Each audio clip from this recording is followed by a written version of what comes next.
1-2, pro boxing fans here in Newcastle with Adam Morallee. Adam, we're here because of Solomon Dacres. Talk to me about Sol. Good fight, so far it's been good, comfortable for him against decent opposition. Talk to me about his progress so far. Yeah, look, Sol's fought a lot of non-British opponents who couldn't talk back to him, so you've not seen that side of him. He's quick-witted, he's smart, he's funny, he's a great talker, and you've seen that with Robert Ismay. Robert Ismay, something's been coming back at Sol, and I think both verbally something's been coming back at him, and I think in this fight you'll see something coming back at Sol. I think this guy's going to attack Sol. He's going to walk and beat him in the centre of the ring, and I think you're going to see the best Sol Dacres. I think this is going to be Sol's breakout fight. He's going to be able to pick him off, move on, win a title. With obviously Sol, he's had a lot of experience in regard to, we've seen him sparring certain people, going out for spars. He spoke about his amateur pedigree in that press conference. He just holds a lot coming up. So how quick do you want to move him? Is it a plan that you guys have? Yeah, look, I think you've got to see what's happening right now. There's Fabio Wardley, there's Fraser Clark, there's David Adelaide. There's this group of young British heavyweights. Johnny Fisher's kind of pushing into the bottom of it, below the world level guys, and Sol's firmly part of that, ranked 12th on BoxRec. I think Sol should be fighting a Fabio Wardley or a Fraser Clark after this. He should be pushing on. He's there now. Fair enough. Everyone loves a bit of needle. We saw that yesterday. There's a little bit of rivalry between these two. It's a bit of fun and games, right? Yeah, it is. I mean, look, you've got people who come up the other way. Robert Ismay probably thinks Sol's like a spoilt rich kid in the sense of he's not a rich kid, but he had the GB treatment. He was kind of weighted on hand and foot in GB, and he's come up the hard way. I think he used to be a DJ, someone said to me. And it's a real meeting of two different styles. I think it's going to be fantastic. I think it's going to be a great, great fight on Saturday night. Do you want to talk about another one of your heavyweights, Joe Joyce, out in the US training away? We saw bits that he did with IFL and the press conference that they had there, the little media day that they had there. He looks very confident.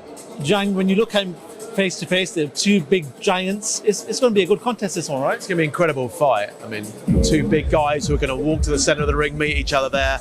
It's not going to be a lot of back foot boxing in this fight. I think Zhang is incredibly dangerous earlier on in the fight.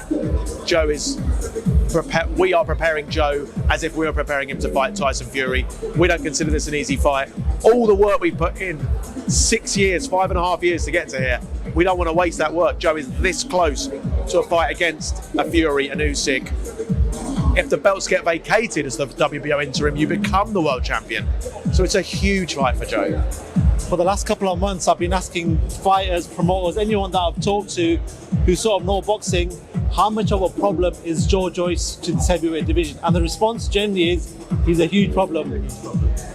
It's interesting times for yourself and Joe. Yeah, it is. I mean, look, let's hope he beats Zhang. He should beat Zhang. Once we get through that, there are big fights out there for Joe. Tyson Fury, the winner of Fury Usyk, which I think will be Fury. AJ's with Matchroom, but Matchroom and Queensbury have said they worked together before, so that's a possible fight. If AJ wants to get back in the world mix, Joe Joyce is there. Deontay Wilder, promoter free, not a world champion, but Wilder Joyce, I think everyone will want to watch that fight. They all want to know what's going to happen when Wilder lands on Joe's chin. And then Usyk. I mean, so many great fights for Joe Joyce. When Joe was asked what he'd do to Tyson Fury or Usyk, he goes, I'd juggernaut on both. He's confident, right? Yeah, look, I think when someone faces Joe Joyce, when an opponent faces Joe Joyce, they think he's very simple to face, easy to work out, just not a particularly super skilled or smooth boxer, quite slow. But then when they get in there, they realise how difficult it is with him. I was just speaking to Sol in the car on the way here.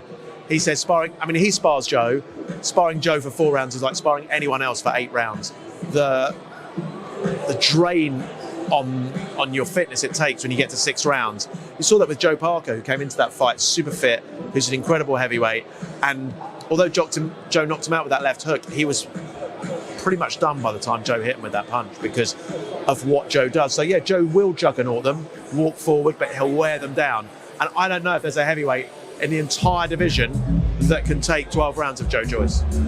He's definitely an enigma of the sport. A lot of people are sort of looking out to see what happens. But let's talk about Tyson Fury Usyk.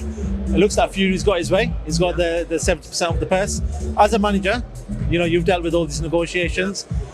In regards to Oleksandr Usyk's side, would you have advised him to take that 30%? I mean, the deal that's been done, I think Alex Krasik made the right decision. I think they did make the right decision. I think 70-30 feels a bit light. 30 feels a bit light to a 3-belt world champion in Usyk.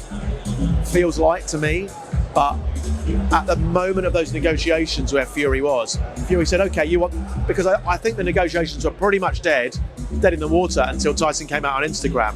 And they had a decision to make. Do they go around and kind of muck around, or do they take it? I think it was the right call to take it. If they get the fight now, that was definitely the right call. April 29th, it's only what, 5 weeks? 5 and a bit weeks, maybe? Yeah. Not much time to promote such a big show. No, I know, but I mean, it is so huge, isn't it? It's such a huge fight. Fury v Usyk, in my opinion, right now, outside of Joe Joyce, the 2 best in the division. It's going to be an incredible fight, an incredible night. It does seem a small amount of time to promote Undisputed Heavyweight Championship, which we've not had for, I don't know, you probably know, 30 years, something like that. But I, for one, I'm really looking forward to it. Final one, what happens in that fight on the night? I don't know how I could ever tip anyone against Usyk, given his ring IQ, what he did at cruiserweight division, how he always steps up. I think he's getting better as a heavyweight. I think it'll be an incredible fight. I think Tyson will win it on points eventually, just through his superior size and strength. Adam, always a pleasure talking to yourself. Good luck with Sol on Saturday night, and no doubt we'll see you leading up to Joe's fight as well. Thank you so much. Cheers, mate.